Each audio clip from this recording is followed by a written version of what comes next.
Mahasiswa Universitas Cokroaminoto Palopo tolak wisuda online, minta dana wisuda dikembalikan, ini alasannya. Koran Suria 15 November. Bagi mahasiswa bernama Muhammad Ridwan ini, penyelenggaraan wisuda daring atau online yang akan dilaksanakan oleh pihak kampus Uncok Palopo pada tanggal 28 November 2020 mendatang merupakan sesuatu hal yang sangat disayangkan, khususnya mahasiswa yang akan diwisuda. Alasannya, kata Ridwan, bagi mahasiswa maupun calon wisudawan, kegiatan wisuda bukanlah kegiatan seremonial biasa tetapi puncak pencapaian selama 4 tahun mengenyam bangku kuliah. Berbagai alasan mengenai pelaksanaan wisuda online periode 2 UNCP, salah satunya adalah akan adanya klaster baru COVID-19 jika kita melaksanakan wisuda secara offline atau tatap muka. Namun kenyataannya sekarang kegiatan-kegiatan yang mengundang banyak orang sudah banyak dilakukan, terkhusus untuk wilayah Palopo sendiri. Sampai dengan hari ini, sekelompok mahasiswa yang menolak pelaksanaan wisuda online datang berdemo di depan Rektorat Uncok Palopo untuk menyampaikan aspirasi terkait dengan penolakan wisuda yang dilakukan secara online dan secara tidak langsung itu merenggut hak kami sebagai mahasiswa calon wisudawan. Kata Ridwan yang mengaku diminta bayaran 1,3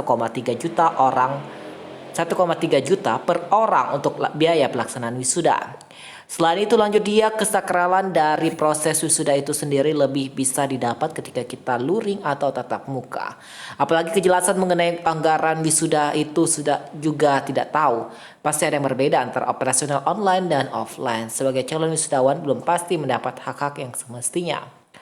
Beberapa waktu yang lalu kami sudah hearing dengan beberapa pimpinan kampus yang diwakili oleh Wakil Rektor 3 bidang kemahasiswaan. Namun solusi yang kami tawarkan itu tidak mendapat respon yang baik dari pimpinan kampus. COVID-19 bukanlah penghalang untuk pelaksanaan wisuda secara offline. Namun di lain pihak, kampus UNCP tetap ngotot melaksanakan wisuda secara online atau daring. Ada apa dengan kampus UNCP? Kewajiban kami sudah kami tunaikan. Saatnya kami menuntut hak kami sebagai calon wisudawan atau wisudawati, katanya.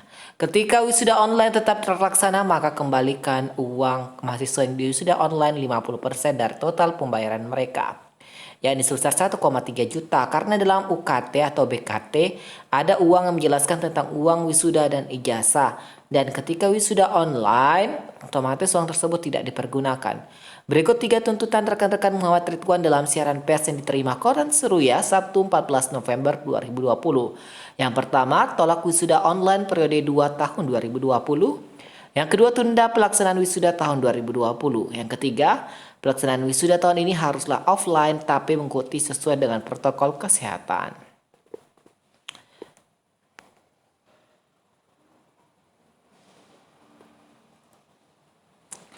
Waspada La Nina, Judas Amir harus siap hadapi bencana, semua unsur siapkan peralatan. Curah hujan di sebagian besar wilayah Indonesia berpotensi meningkat di akhir tahun.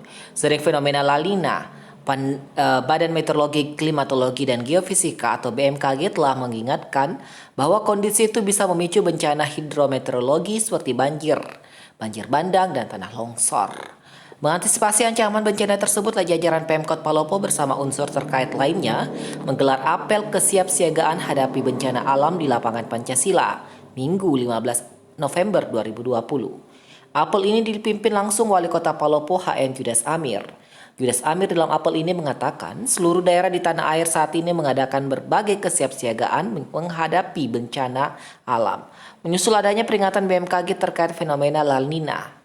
Berbagai kesiapsiagaan dan bentuk antisipasi terhadap datangnya bencana alam beber Judas Amir seperti kesiapan personil dan peralatan SAR, sehingga ketika bencana alam terjadi, maka semua unsur terkait bisa langsung bergerak melakukan berbagai upaya penanganan. Kita mendapatkan informasi dari BMKG bahwa sebagian besar wilayah Indonesia akan berpotensi menghadapi La Nina yang diprediksi pada akhir tahun 2020 hingga awal tahun 2021. Karena itu, kita perlu melakukan berbagai upaya antisipasi, ujar Judas Amir dalam amanatnya di hadapan peserta apel. Judas Amir yang sudah 2 periode ini memimpin Kota Palopo meminta kepada setiap instansi terkait agar menyiapkan peralatan yang akan dipergunakan sebagai alat penyelamatan bila terjadi bencana alam.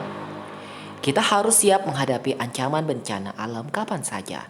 Periksa peralatan. Alhamdulillah peralatan cukup memadai, katanya.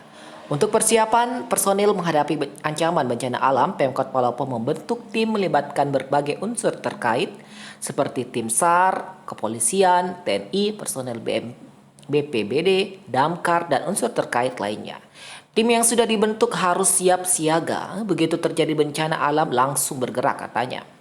Tak hanya itu, Judas Amir juga mengatakan pihaknya akan senantiasa menyosialisasikan kepada masyarakat agar ikut menjaga alam dan lingkungan, termasuk mengingatkan masyarakat agar senantiasa mewaspadai ancaman bencana alam. Sementara itu, Kapolres Palopo AKBP Alfian Nurnas mengatakan aparat kepolisian di Kota Palopo siap diterjunkan kapan saja membantu masyarakat jika terjadi bencana alam. Tak hanya menyiapkan personil, Polres Palopo juga menyiapkan peralatan penanggulangan bencana di akhir tahun ini sampai awal tahun 2021.